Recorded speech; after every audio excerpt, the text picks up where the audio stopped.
What is going on, guys? How are you? Good morning, good morning, good morning. I hope you guys are having a good start to the day. So we're going to be getting this Q&A episode going in a few moments. So I just thought for something different this morning, we might go live a couple of platforms across, which should be fun, and we'll do it publicly, so it's a little bit different. And that's going to be fun. So, who we got here already?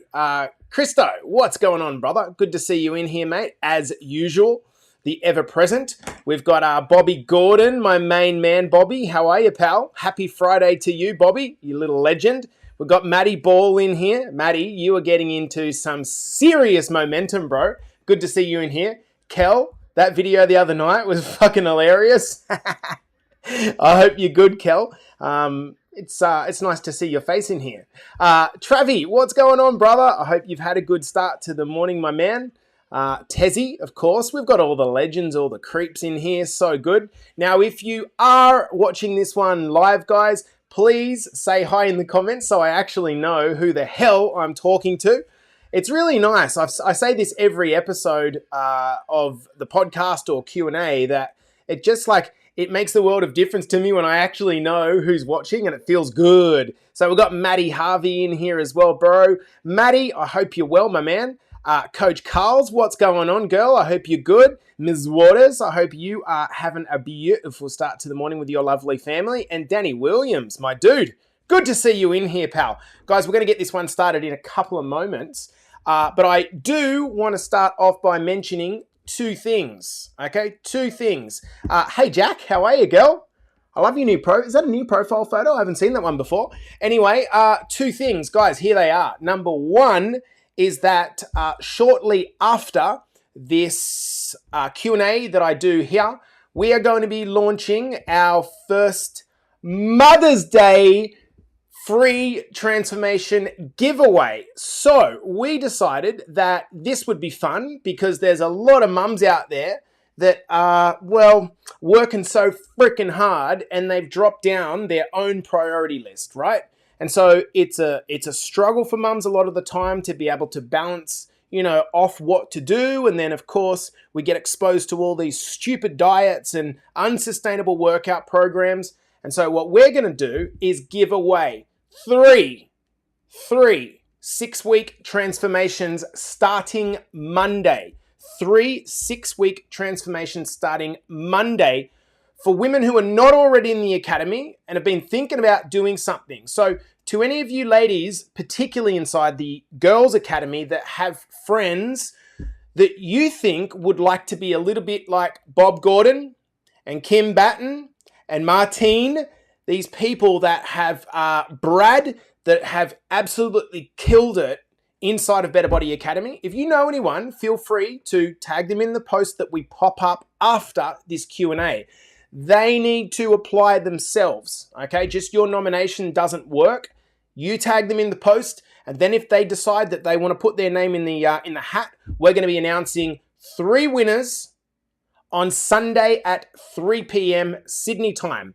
The other thing that I wanted to mention for our Better Body Academy members before we start off this episode Q&A is at slightly earlier, 6 a.m. tomorrow, we are going to be running the workshop, the engine upgrade. I've been working on this for a little bit. The engine upgrade is going to be at 6 o'clock tomorrow. The reason I'm doing this is because it's near impossible to get people to workshops on a weekday because you got to get to work and you got to deal with the kids. And so we're doing it on a weekend, hopefully before a lot of the New South Welshmen or the East Coasters in Australia have to go and do kids sports, okay? So it's going to be at 6 o'clock tomorrow. It will go for probably 45 minutes and no more, and it's going to be a simple upgrade of your engine workshop. So make sure you get there, plan that in, and we will start an event after the morning starts here. So guys, without further ado, let's get stuck into today's Q&A. So the questions are going to, as they normally do, hopefully appear on the page. I'm going to go with the first one here, which is the pescatarian diet sustainable? Oh, good question. So, firstly, I'd like some commentary from our Better Body Academy members. I think I'd love to hear what you guys have to say about this actual question. For me, whether it's sustainable, let's actually take a step back and start with, is it desirable? So, the pescatarian diet, pescatarian basically means, you're following seafood and fish. Okay, that's what it basically means.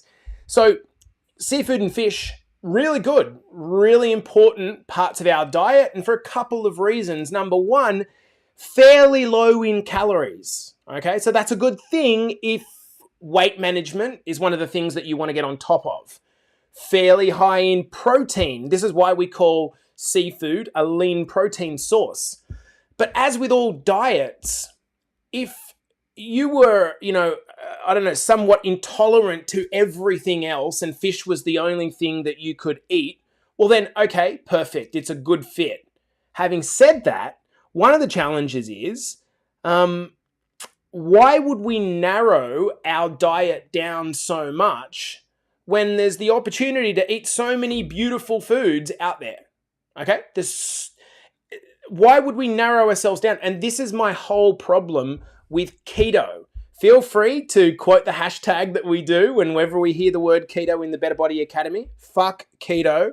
Why would you cut out an entire food group when there is a better way to lose weight? So my first question would be, well, okay, maybe it is a good approach to have seafood in your diet, but why would you narrow this? Like, is it necessary? I don't think it's necessary to narrow your eating.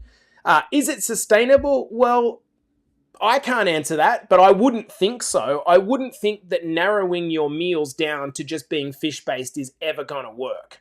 Okay? Actually, one of the boys in the academy says, Nico says, I eat lots of fish, but after 3 times per week, I need meat. And I'd be a little bit the same, Nico. I'd tend to think, well, why would we, fish 3 times a week. That is a good recommendation as far as I'm concerned.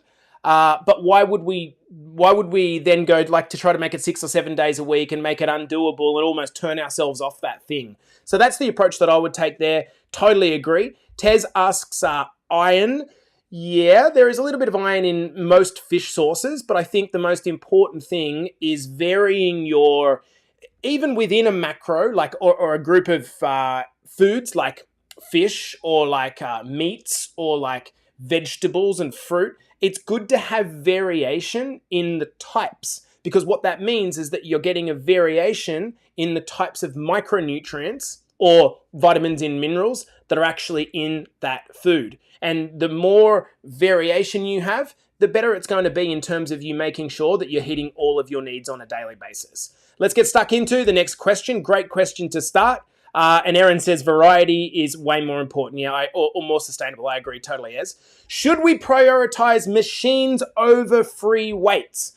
Okay, so I think this is a little bit of a trick question personally, because what you should be doing if you're in Better Body Academy is following the program that we've built you. I see no reason to kind of go away from that.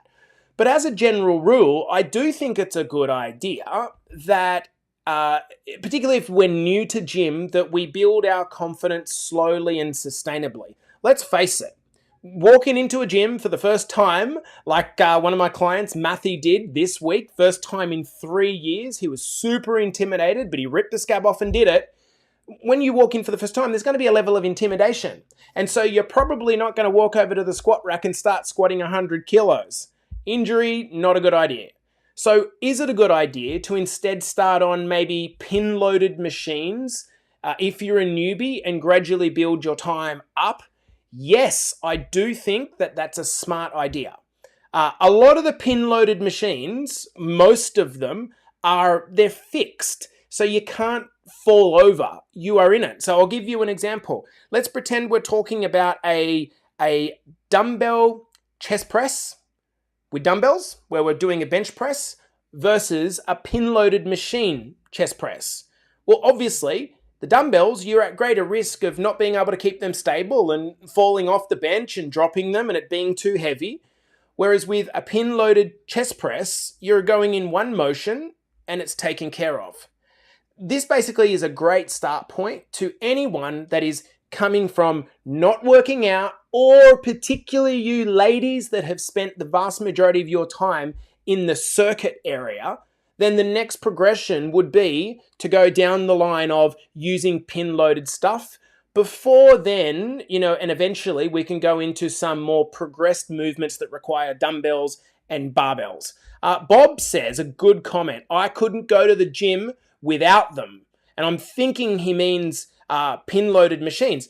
That's exactly right, Bob. And I think there's two real kind of areas where pin-loaded machines are great. And that is for people that are new and are merging out of either not training in a gym or converting from the circuit room and classes and getting into actually lifting some weights. That's the first usage. The second usage would certainly be for people who are getting to their middle ages like Bob and who've had a few injuries and they don't want to be putting themselves in a position where they have to worry about stabilizing a movement as well as lifting the movement. For example, in a squat, you have to stabilize the movement as well.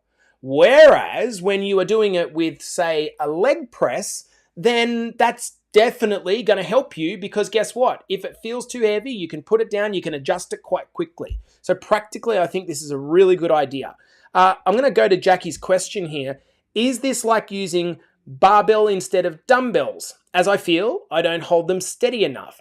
Yeah, I think it's a very similar progression. I think the progression from pin-loaded machines to any type of barbell or dumbbell, free weight machines, Jack, I think that's the biggest progression. But certainly, if you take a chest press or something like that, it's typically going to be harder to get used to using two dumbbells than it is one single barbell because the movement is not susceptible to like a separation of weight. Does that make sense? So I think that's a really, really good comparison, Jack. So hopefully that answers the question for that one. All right, now this question, I looked over the questions prior to this, and this one is it's a challenging question, I think, to answer because it's hard to explain without some basic knowledge first. Here we go. The question is, can you explain fat burn versus fat loss? Can you explain fat burn versus fat loss? So let me try to do this in a simple fashion, okay? As simple as I can. Fat burn. So that suggests that we're using some body fat or dietary fat as a fuel source in our body. But if we were using it as a fuel source in our body, for example, perhaps when we were following a keto diet, you're providing predominantly fat. Does that automatically mean that you are going to lose fat? So really, to take this to the extreme, if I cut out all carbohydrates out of my diet and I ate protein and fat like a pig, will that guarantee that because I cut the fat out of my diet, would I lose weight? Not necessarily. What determines whether or not we lose fat, in other words, we get fat loss as the outcome, is whether or not we're in a calorie deficit for a sustained period of time. So what is fat burning? Okay. No, Mick. So no, definitely not the same thing. Okay. The reason they're not the same thing I'm about to explain. Okay. So fat loss is the actual losing of body fat. Fat burn basically means using either body fat or dietary fat as the fuel that's going into the furnace. Okay? Just like there's different types of fuel when you go to the petrol station, there is the ethanol and the leaded and the unleaded and the diesel. It's the same thing when it comes to the body. The body has different fuels that it can use. Now, typically what happens is if the body is doing something like a longer form of cardio, for example, but slowly, we have the ability to get a lot of oxygen in at the same time. And in those circumstances, fat can actually become the predominant fuel that's being used. Whereas if we're doing all-out sprints or we're doing, 50-meter swims, we don't have enough oxygen coming into the body to be able to use fat as a fuel source. I don't want to go into it any deeper than that. So what happens is we typically use carbohydrate as the fuel source. But at the end of the day, if you were burning lots of fat, but you had an excess of carbohydrate in your diet anyway, then that carbohydrate diet, because you are consuming too many calories total, would be turned into body fat. So you might be burning some fat in the process, but that doesn't mean that you're losing total body fat. This is a complicated thing to explain, but if we just take a step back and understand that there's a difference between burning some fat and then replacing it because you're in a calorie deficit, because you're in a calorie surplus, you're still taking in more than you need. You're just going to be burning the fat, but then building the body fat back in. Versus fat loss, which is achieved with a calorie deficit. I hope that makes sense. It's a difficult one to explain, particularly if you don't quite understand the mechanics of how the body uses fuel. But suffice to say, the only really thing that you should actually care about is if your goal is losing body fat, it's that we need to make sure that we are in a calorie deficit over a sustained period of time. And sure as hell, the body fat will come off. All right, let's get to the next question. Why isn't my BMI going down, but I'm working out and keeping track of my food? Ooh, this is a good question. So firstly, we might ask the question, what is BMI? So BMI is, I think, a very outdated measure. It stands for Body Mass Index. And all BMI actually is a figure that makes it simple to interpret how our total weight is relative to our height. So for example, if you told me that you were 175 centimeters as a man, like me, and you told me that you were 85 or 84 kilograms, like me, 175 centimeters, 85 kilograms, that doesn't tell me about your body composition. All it actually tells me is your weight relative to your height. In the BMI scale, for the record, I am considered on the borderline between overweight and obese. So why would that be? Because, for the most part, BMI just gives us a little bit of an indication of our weight relative to our height, but it doesn't tell us about body composition. I have a decent amount of muscle. And so if you are like myself and you've got some muscle there, you're going to get a falsely high BMI relative to what you actually look like, and it's because you're carrying a little bit of muscle. But if on the BMI scales you're appearing as overweight, you might be like, oh gosh, I need to lose some fat.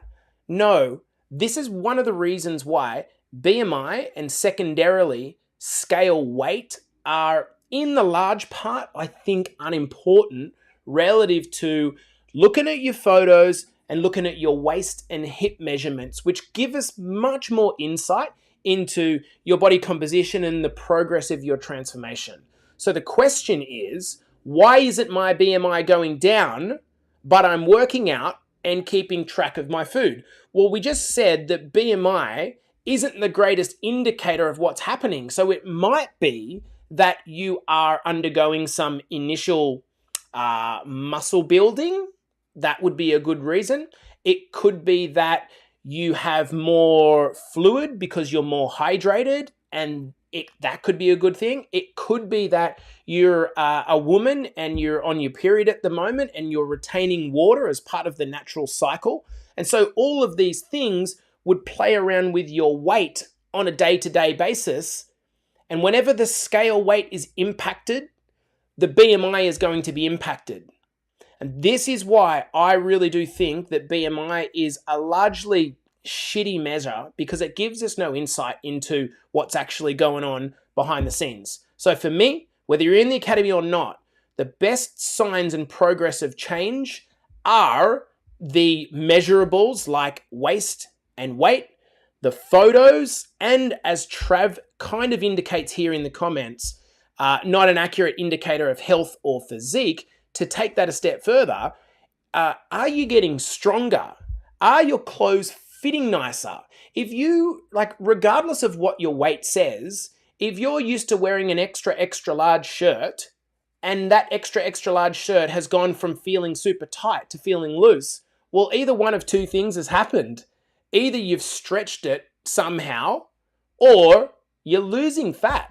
That's what's going on.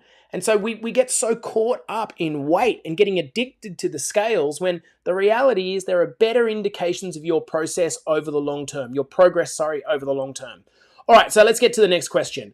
When is it too much exercise?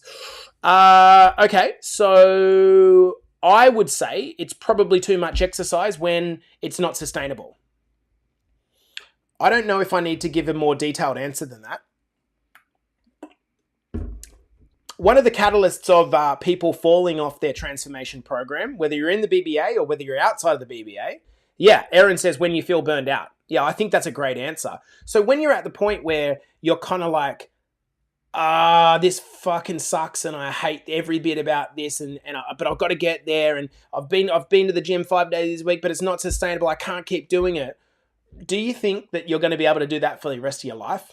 I mean, for me, I've set this habit up around working out. And for most weeks, I work out 4 times a week, most weeks. We go through periods of where we put the pedal down a little bit. And then we go through periods where we don't work out at all for 2 or 3 weeks because we're on holidays and we're in a different country. So I really think that we need to back away from thinking about like, intensity, I need to go harder. And start thinking about what's going to be consistent over the long period of time. That's going to be far more important, because if you fall off the horse because you feel like a failure because you can't keep it up, then you're doing yourself a disservice over the long run. Trav says, oosh, I'm here at the moment. I think he means in feeling like he can't keep the training up, learning to accept and manage failure to not burn out. I think that's a great, great answer, Trav. All right, next question. Can I feel or look bloated after exercise? Can I feel or look bloated after exercise? Yeah, again, it's going to be based on a number of things that happen during the session. So, for example, if you've drunk a lot of water and you haven't sweated that much back out, your net intake of water might be higher. So as an example, let's say you had one of these bottles that's like 2.5 liters, right? And you drunk the 2.5 liters, but you didn't really sweat and you didn't pee and you didn't poo. That just basically means that you've got that bottle's worth of weight now on your body. That's probably going to feel a little bit heavy and a little bit bloated. The other thing about it is that exercise can be inflammatory. So a lot of us go a little bit red and get a bit puffy and sweaty. That is completely normal. And I don't think that you should be looking at that and assessing your progress directly after a session, because progress doesn't happen the moment that you finish your session. You don't go into a gym or get on some cardio machine and burn some calories and then see the immediate impact of that. I mean, it'd be great, but that's not how it works. Your body is an adaptation machine. Your body is very, very good at maintaining, status, keeping things here, which is why transformation's hard, because you've got to fight against your body to get that body fat off. It's not just going to happen because you got on the Stairmaster for half an hour. So what happens is you can look a bit bloated, you can look like you've retained a little bit of water, and for a lot of people it goes the other way. They can look a little bit gaunt and go the other way. I wouldn't put too much stock in how you look after an exercise session because, well, put it this way, it's kind of irrelevant. All right, how do you fit in your 10K steps? This seems almost impossible for me. I think that a lot of people misunderstand the way in which people who hit their 10,000 steps go about hitting 10,000 steps. I think what they think is that 10,000 steps is kind of like they go out and have 2 definitive lunch break walks a day and they hit the... Like, for me, most of the time personally, that's not how it happens. There is quite a lot of intentional stepping on the weekend. For example, we might go for a hike, or we might walk to the beach, or something that, burns up a lot of those 10,000 steps. But for the most part, I would say half to a quarter of my steps are done walking around the house and intentionally finishing the day at, 6,000, and it's 7 o'clock at night and I'm on 6,000 steps. And so I literally walk around in circles, responding to clients on my phone while I do my steps. I think that this is a lesson for a lot of people. We're in the middle of the 6-week sprint here inside of Better Body Academy. When we're talking about resistance training, I think it's completely different to cardio in what we focus on. When we're doing resistance training, we should be blocking out as much of the peripheral distractions as we can. Okay? As much of it as possible. Because when you're playing on your phone and you're listening to other people and you're checking Facebook while you're working out in resistance training, you very quickly get distracted and end up down this kind of rabbit hole. But I think that cardio is the complete opposite. If you want to do some cardio and you want to hit your 10,000 steps a day, then for mine, it's fucking boring. It's actually really boring. And so you should be doing something that distracts you from thinking about doing 10,000 steps or multitasking. What I mean by this is, if your kids have been put down for the night and you have the ability to do 3,000 or 4,000 steps while speaking to your mother-in-law because you've got to call her, while checking in and watching one of the guides in our Facebook group, while whatever it is, listening to a podcast, whatever. It's just like pass the time doing your cardio. Look at it this way. I could be on the phone sitting still, or I could be on the phone walking around in a circle. Your body doesn't know the difference between you stepping in circles and doing a bushwalk. Your body doesn't know the difference. And so any type of movement, if you have the opportunity, do it.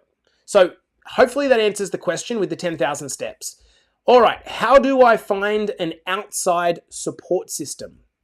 Okay, so this is, I'm guessing, coming from a guy or girl who feels like they're in a bit of a struggle at the moment to kind of stay connected to the process. And that's exactly right.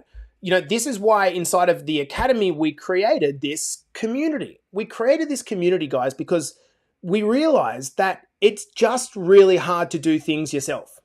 Why? Because you become distracted. Why do you become distracted? Because you got so many things competing for your attention. Do you remember when you were like 5 or 6 years old as a kid? You probably don't remember that. But you back at that time, there was nothing competing, for grabbing for your attention. You just did your own thing, right? And people come to you. Whereas when you get to our age, what happens is you've got a million different things, including your kids, including your partner, including your work, your career, your finances, the fact you need to make dinner, and the list goes on and on and on and on and on and on.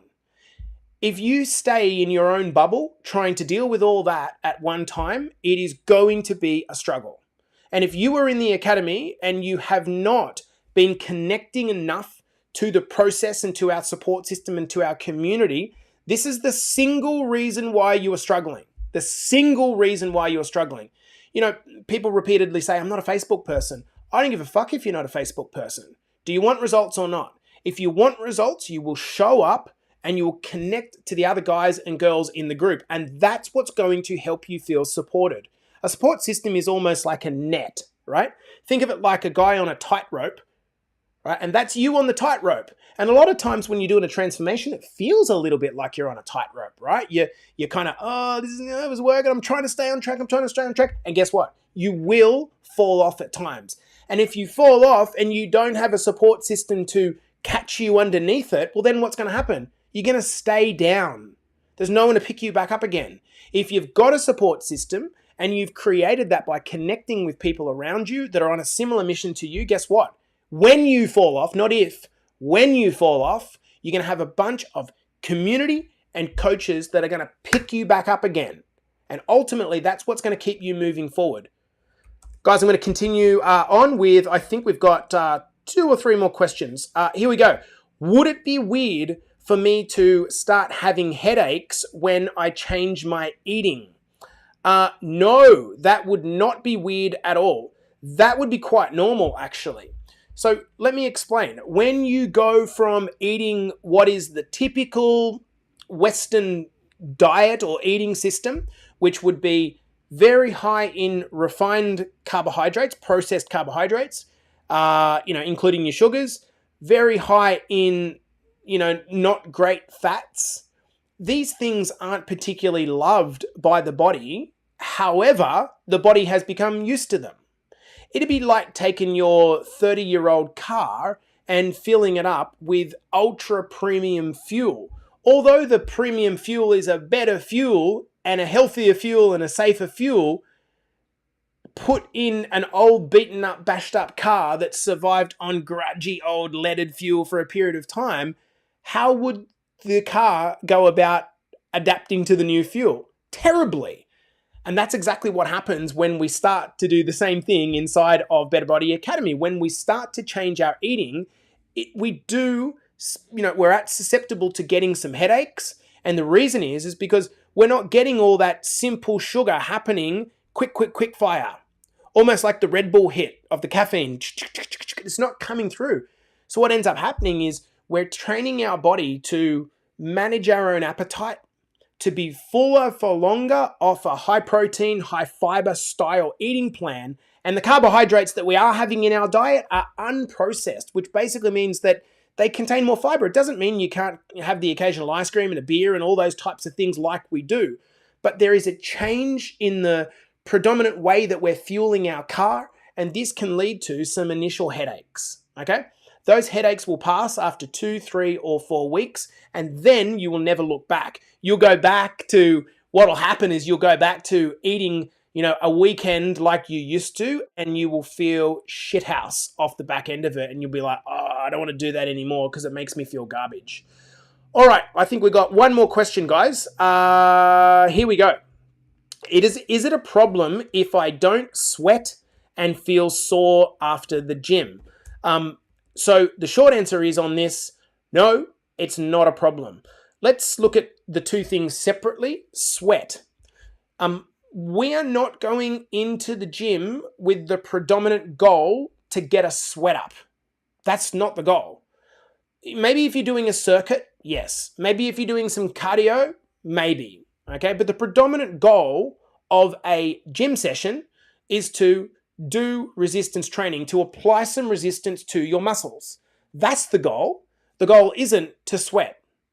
And so what this means is that if you're using sweat as your metric to whether or not you had a good workout, I don't personally sweat that much doing resistance training really at all. Whereas I see some guys come in there and they look like they've just come directly out of a sauna. Like whatever it is for you individually, I wouldn't say that sweating is a clear indication that you've done a good workout or that's if it's related to a gym session. Likewise, what I wouldn't say is that just because you're not sore doesn't mean it's not how it works at all.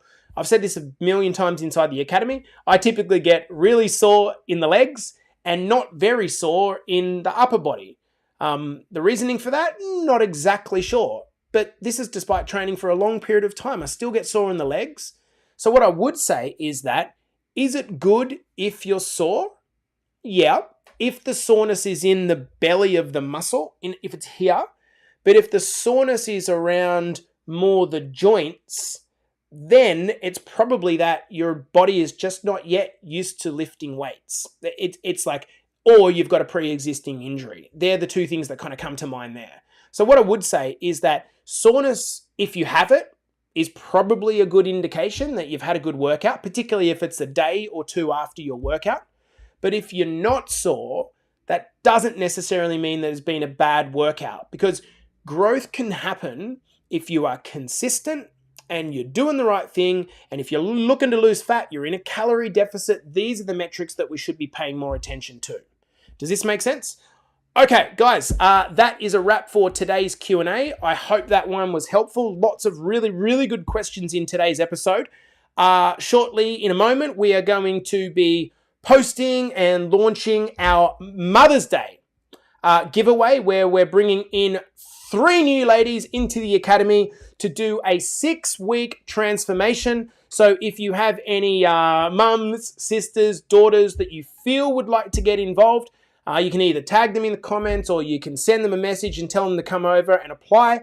We're going to be obviously releasing this on Sunday at 3 p.m. Sydney time. The winners, there's going to be 3 of you, and you're going to be starting a transformation this Monday. We wanted to do something for the mums this year round, which we thought would be pretty cool. Guys, aside from that, you have a beautiful Friday or finish to your Thursday if you're on this side of the world. I'll see you in the next episode of Q&A.